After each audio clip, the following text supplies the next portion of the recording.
Hey guys, welcome back to my channel. আজকে চলো তোমাদেরকে শেয়ার করি আমার এক্সামের এক্সপিরিয়েন্স। আর যাবো এক্সাম দিতে, তো সেই জন্য তোমাদের সঙ্গে শেয়ার করব। আর যেহেতু আমি একটা জামা নিয়েছিলাম, তোমাদেরকে দেখানো হয়নি, সোয়েটার পরে নিয়েছিলাম, সেই জন্য তোমাদেরকে একটুখানি দেখিয়েও দিলাম যে কি জামাটা নিয়েছিলাম সাদার উপর। তো তারপর দেখো পুজো কমপ্লিট করলাম। কোথাও গেলে আমার ভোলেনাথকে না ডেকে গেলে সত্যি আমার কোনো কিছু কাজ সম্পূর্ণ হয় না। তারপর মা এখানে পুজো করে দিচ্ছে, তারপর বাপিকে প্রণাম করে নিলাম, মাকে প্রণাম করে নিলাম, দাদাকেও প্রণাম করে নিলাম, বাড়ির যতজন আছে সবাই। আর দাদা এখানে টিফিন দিয়ে দিচ্ছে, আমি আর বৌদি একসঙ্গে যাব সেই জন্য। আর এখানে দাদা জেঠিমাকে খুঁজতে আসছিলাম, আর কাকিমার সঙ্গেও দেখা হয়ে গেল, কাকিমাকেও প্রণাম করে নিলাম। তারপর দেখো দাদার বাইকে চড়ে আমি, আমার বৌদি, আমার হাজব্যান্ড তিনজনে যাব। বৌদি আর আমার কাছাকাছি পরীক্ষা পড়েছে, আর সেজন্য দাদা স্যালাড রেডি করে আমাদের মুড়িটা দিয়ে দিচ্ছে। তারপর দেখো আমরা স্ট্যান্ডে চলে আসি, বৌদি আর আমি। আর বাসও পেয়ে গেলাম, আর বৌদি সেখানে সিট পেয়ে গেছে, তো বৌদিকে সেখানে বসতে বললাম। আমাকে বসতে বলেছিল, আমি বললাম তুমি বসো, দেখি আর কোনো সিট পেলে আমরা বসে যাব। তো আমরা অনেকবারই একসঙ্গে পরীক্ষা দিতে গিয়েছি, এটা নতুন কিছু না। পেছনের ভিউটা দেখলাম দরজা থেকে, যে কতটা সুন্দর লাগছে ধানের ক্ষেত। কী বলতো, গ্রামে বাস করি তাই এতটাই নেশা লাগে, সব সময় প্রকৃতিকে দেখি আর প্রকৃতির সঙ্গে শেয়ার করি। তারপর সেন্টারের কাছাকাছি এসে আমি একটু খেয়ে নিলাম, আমি খেয়ে আসিনি।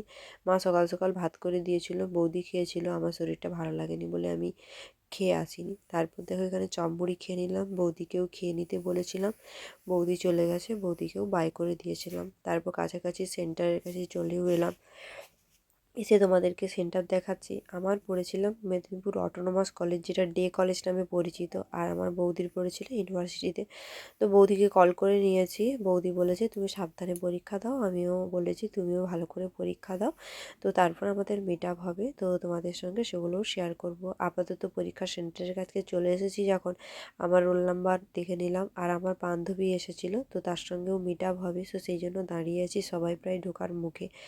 তো তারপর ও আসতে লেট করলো, সেই জন্য আর কোনো কিছু ক্যামেরা করা হয়ে ওঠেনি, আর প্রচণ্ড ভেজাল ছিল। তারপর দেখো ও এলো, ওর সঙ্গে আমরা যাচ্ছি, ও মালদা চলে যাবে, ও দাদা বাড়িতে ব্যাগ রেখে দিয়ে আসে। তো সেই জন্য আমরা ও দাদা বাড়ি থেকে ব্যাগ নিয়ে তারপর চলে এলাম। আমার বৌদি আমাদের জন্য সমস্ত কিছু এখানে তোমার সিট ধরে রেখেছিল, আর আমি আর আমার বান্ধবী মিলে কথা বলতে বলতে গেলাম, গিয়ে ওখানে যেয়ে দেখি না বৌদি সিট ধরে রেখেছে। আর এটা হচ্ছে মেদিনীপুর স্টেশন, তো তোমরা সবাই বুঝতে পারছো আমরা কোথায় থাকি। তারপর ওর প্রচণ্ড ব্যথা করছিল কোমরে, ওর ব্যাগগুলো নিয়ে আমরা দৌড়োতে দৌড়োতে গেলাম, আর আমার হাজব্যান্ড সামনেই চলে গিয়েছিল। আর আরেকটা কথা কি জানো, আমার দেখা হয়ে গেল আরেকজন বন্ধুর সঙ্গে, মানে সবার সঙ্গে মিট আপ। দেখো সবাই একসঙ্গে বসে গেছি, এই দেখো আমার বন্ধু। তারপর দাদা যে ওই চানাটা বানিয়ে দিয়েছিল স্যালাডটা, তো ওটা খেলাম, খুব টেস্টি ছিল। ছোলা, বাদাম, তারপর তোমার শসা আর গাজর দিয়ে বানিয়ে দিয়েছিল, ওটা দিয়ে একটুখানি মুড়ি খেয়ে নিলাম আমি, বৌদি, আমার বান্ধবী, তোমাদের আমার হাজব্যান্ড আর আমার বন্ধু, সবাই মিলে খেয়ে খুব আনন্দ করলাম। তারপর কথা বলতে বলতে আমরা কখন নিজেদের বাড়িই চলে এলাম, মানে স্ট্যান্ডে নেমে গেলাম।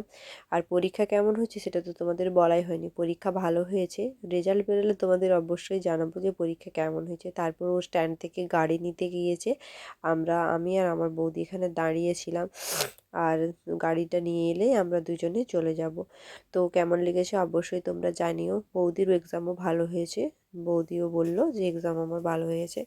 তো তোমাদের সঙ্গে বাড়ি গিয়ে কথা বলবো। আর এত ঠান্ডা, সকালে এসেছি পুরো জমে গেছি, আজ যাচ্ছি সেই বিকেল হয়ে সন্ধ্যা হয়ে গেল, তো তখনও আমরা জমে গেছি। তো দুজন মিলে গেলাম, তারপর আমাদের বাজারে একটু ফুচকা খেলাম, ফুচকা খেয়ে বাড়িতে রওনা দিলাম। তো তোমাদের কারা কারা সেট পরীক্ষা দিয়েছো অবশ্যই কমেন্ট করে জানিও, আর কেমন হয়েছে। চাকরির যা অবস্থা সত্যি, এভাবেই আমাদেরকে লড়তে হবে, তো সেটাই বলছিলাম বৌদি আর আমি দুজনে। তো তারপর দেখো বাড়ি চলে এসেছি, তোমাদেরকে পুরোভাবে দেখাতে পারলাম জামাটা, আর তখন তাড়াহুড়োতে দেখাতে পারিনি। ওদিকে বাপি চা খাচ্ছে, আমাদের জন্য চা হয়ে গেছে, আমি, বৌদি আর আমার হাজব্যান্ড, বাপি, বনু সবাই মিলে একসঙ্গে চা খেয়ে নিলাম। আর মা অলরেডি ভাত করেই রেখেছিল, যেহেতু আমরা খাইনি। আর বাপিকে বলছিলাম, তো তারপর একটুখানি রিলস করলাম, এটা আমার ইনস্টাগ্রামেতে গিয়ে তোমরা পেয়ে যাবে। তো কেমন হয়েছে ব্লগটা অবশ্যই জানিও, তার যারা যারা সেট পরীক্ষা দিয়েছো তারাও কমেন্ট করে আমাকে জানিও কেমন হয়েছে। তো টাটা, আজকে আসি, আবার পরে দেখা হবে।